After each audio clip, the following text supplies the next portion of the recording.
নমস্কাৰ বন্ধুসকল, স্বাগতম জনাইছোঁ মোৰ চেনেল ফেক্স ৱৰ্ল্ডলৈ। আজি মই ভিডিঅ'টোত ভাৰতৰ প্ৰথমটো কৃত্ৰিম উপগ্ৰহ লগতে উপগ্ৰহ কি সেই বিষয়ে আলোচনা কৰিম। বলক তেন্তে ভিডিঅ'টো আৰম্ভ কৰোঁ।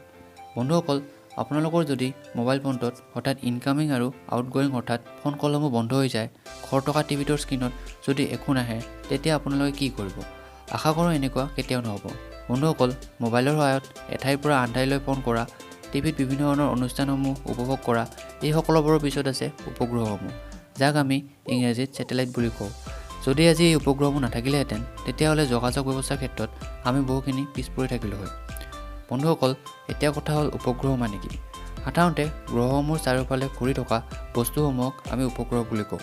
যিহেতু পৃথিৱীৰ চাৰিওফালে চন্দ্ৰ ঘূৰি থাকে, গতিকে ইও এটা উপগ্ৰহ, কিন্তু ই এটা প্ৰাকৃতিক উপগ্ৰহ। আৰু যিবোৰ উপগ্ৰহে কিছুমান তথ্য সংগ্ৰহ কৰে, লগতে টিভি, ইণ্টাৰনেট আদি চলোৱাত সহায় কৰে, সেইবোৰক কৃত্ৰিম উপগ্ৰহ বোলে। সহজ অৰ্থত ক'বলৈ গ'লে মানুহে সৃষ্টি কৰা উপগ্ৰহসমূহকে কৃত্ৰিম উপগ্ৰহ বোলে। বন্ধুসকল, আপোনালোকে জানেনে ভাৰতৰ প্ৰথমটো উপগ্ৰহ কি? বন্ধুসকল, ভাৰতৰ প্ৰথমটো উপগ্ৰহ হ'ল আৰ্যভট্ট। এই উপগ্ৰহটো ভাৰতৰ মহাকাশ গৱেষণা সংস্থা অৰ্থাৎ ইছৰোৱে নিৰ্মাণ কৰিছিল। উপগ্ৰহটোৰ নাম ভাৰতৰ প্ৰখ্যাত জ্যোতিৰ্বিদ আৰ্যভট্টৰ নামেৰে নামাকৰণ কৰা হৈছিল।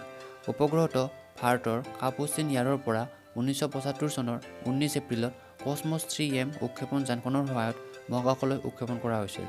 বন্ধুসকল, ভিডিঅ'টোৰ আজিৰ বাবে এইখিনিয়ে। ভিডিঅ'টো চাই কেনে পালে সেই বিষয়ে ভিডিঅ'টোৰ তলত কমেণ্ট কৰি নিশ্চয় জনাব। আৰু ভিডিঅ'টো চাই যদি আপোনালোকে ভাল পালে, তেতিয়াহ'লে ভিডিঅ'টো লাইক কৰক, লগতে চেনেলটো ছাবস্ক্ৰাইব কৰক।